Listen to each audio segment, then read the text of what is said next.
There you go. For starters, if you don't mind, go ahead and give me your name, the spelling of your name, and then the title you would like to see on the air. Sure, it's Nathaniel Brown, Nathaniel Brown, and the title is Director of Health Data Sciences. Interesting study, remarkably, that perhaps if the reopening didn't occur for that short time, 45 people could theoretically be alive at this time. Can you kind of just give me the background here? What made you begin this study?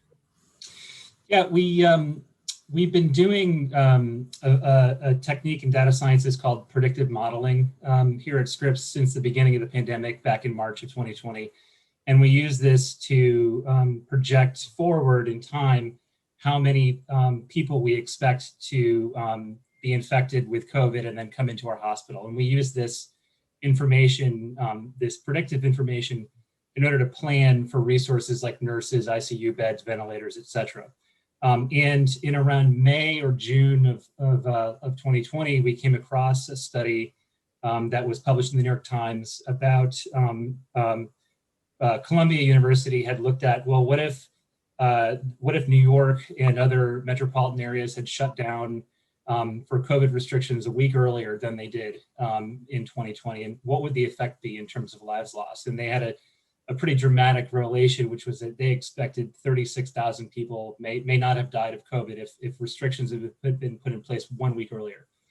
So we were interested by that, and we knew that we were running similar predictive models, but looking forward, not looking retrospectively.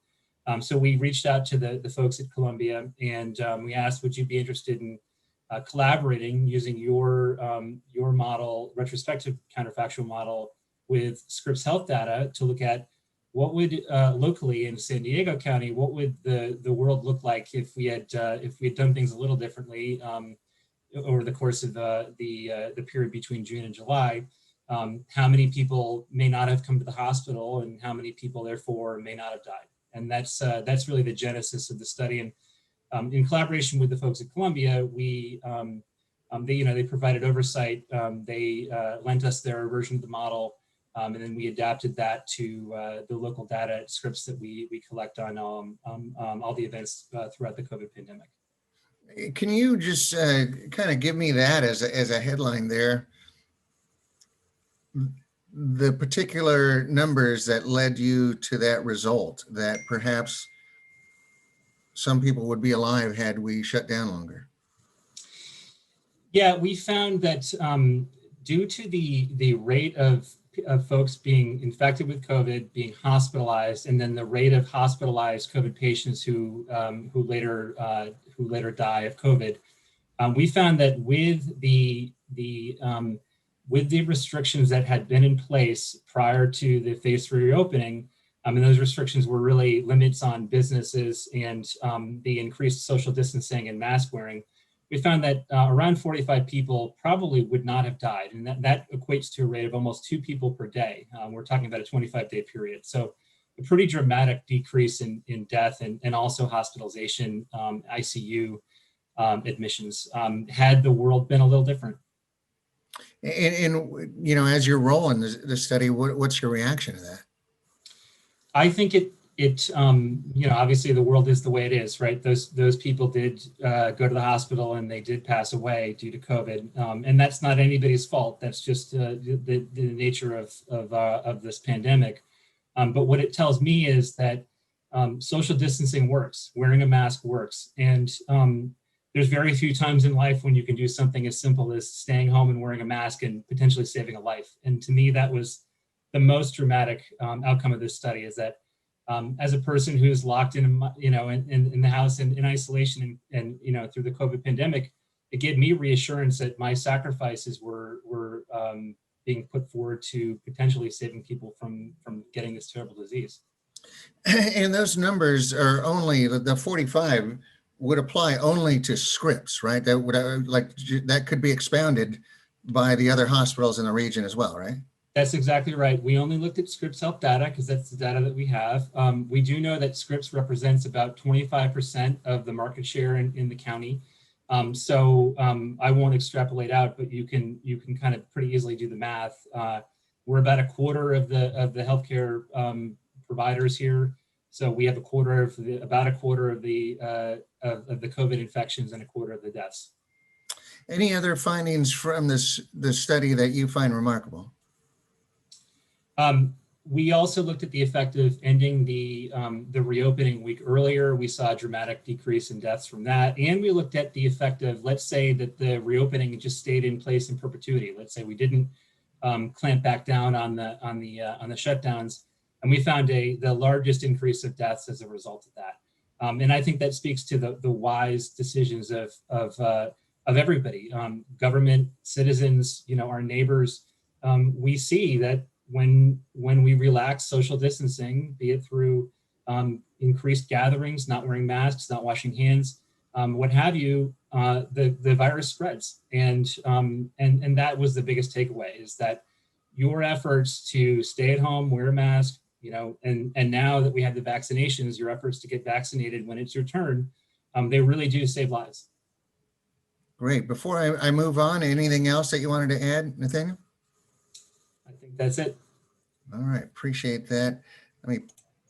Okay, we're recording again. And if you can go ahead and give me your name, the spelling of your name, and then the title you'd like to see on the air. Barbara Price, BARBARAPRICE. And my title is Corporate Senior Vice President of Strategy and Planning for Scripps Health.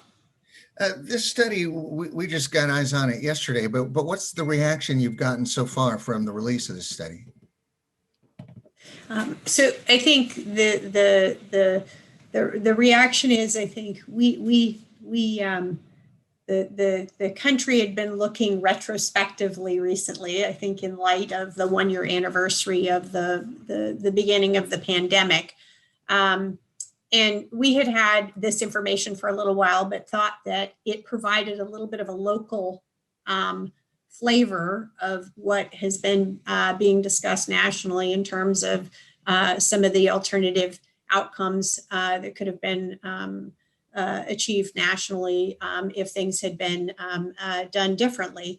I think what we take away from this, and I think what we're hoping it helps others understand, is that this is not over, right? And the things that we have been doing, like mask wearing and social distancing and hand washing, that what Scripps really would like to see folks continue to do is remain vigilant with those things in the community. So that really is our takeaway.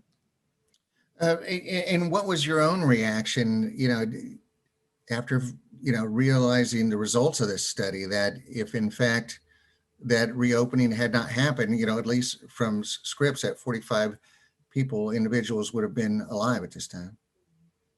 I think just an enormous gratitude for the sacrifices that our citizens and our community has made relative to actually, taking on these behaviors of mask wearing and social distancing and hand washing.